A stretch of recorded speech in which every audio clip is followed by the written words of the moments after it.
কক্সবাজার থেকে হেঁটে গিয়ে এভারেস্ট জয় করলেন একরামুল হাসান শাকিল। সপ্তম বাংলাদেশি হিসেবে নাম লেখালেন পৃথিবীর সর্বোচ্চ পর্বতশৃঙ্গ জয়ের খাতায়, আর গড়লেন প্রথম বাংলাদেশি হিসেবে কক্সবাজার থেকে হেঁটে এভারেস্টের চূড়ায় ওঠার রেকর্ড। বরফে ঢাকা এভারেস্ট শৃঙ্গে ওড়ালেন বাংলাদেশের লাল সবুজ পতাকা। একরামুল হাসানের ফেসবুক পেজ থেকে জানানো হয়, 19 মে সকালে এভারেস্ট চূড়া জয় করেছেন শাকিল। বেলা 2টার দিকে নেমে আসেন ক্যাম্প 4-এ। শাকিল সামিট করেছেন এবং সুস্থ আছেন বলেও নিশ্চিত করেন তার ফেসবুক পেজের সমন্বয়করা।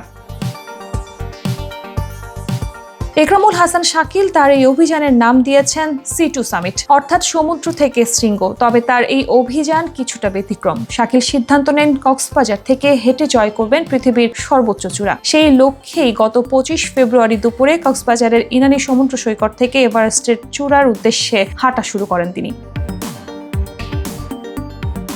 চট্টগ্রাম, ফেনী, কুমিল্লা ও মুন্সিগঞ্জ হয়ে 12 দিন পর ঢাকায় পৌঁছান। কয়েকদিন বিরতি দিয়ে 28 মার্চ পৌঁছান পঞ্চগড়ে।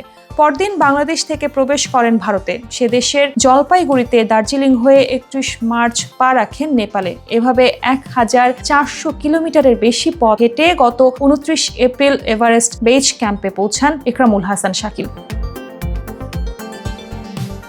রোশিংটনে বেজ ক্যাম্প থেকে চূড়ার অন্য ক্যাম্প জয় করে চলেন বিনা বাধায়। 17 মে ক্যাম্প 3 এবং 18 মে ক্যাম্প 4-এ পৌঁছান। এই ক্যাম্প থেকেই সামিট পুশ করে বাংলাদেশের পতাকা এভারেস্টে ওড়ালেন শাকিল। এর আগে 1990 সালে অস্ট্রেলিয়ার পর্বতারোহী টিম ম্যাকার্টনি তার দ্বিতীয় এভারেস্ট অভিযানের নাম দিয়েছিলেন C2 সামিট এক্সপেডিশন। ভারতের বঙ্গোপসাগর থেকে 96 দিনে 1200 কিলোমিটার পথ পাড়ি দিয়ে পা রেখেছিলেন পৃথিবীর সর্বোচ্চ শৃঙ্গে। 35 বছর আগের ম্যাকার্টনি সেই কৃতিত্ব বেশ অনুপ্রাণিত করে শাকিলকে। নিজের আইডলকে অনুকরণ করে তিনিও এভারেস্ট অভিযানের নাম দেন C2 সামিট।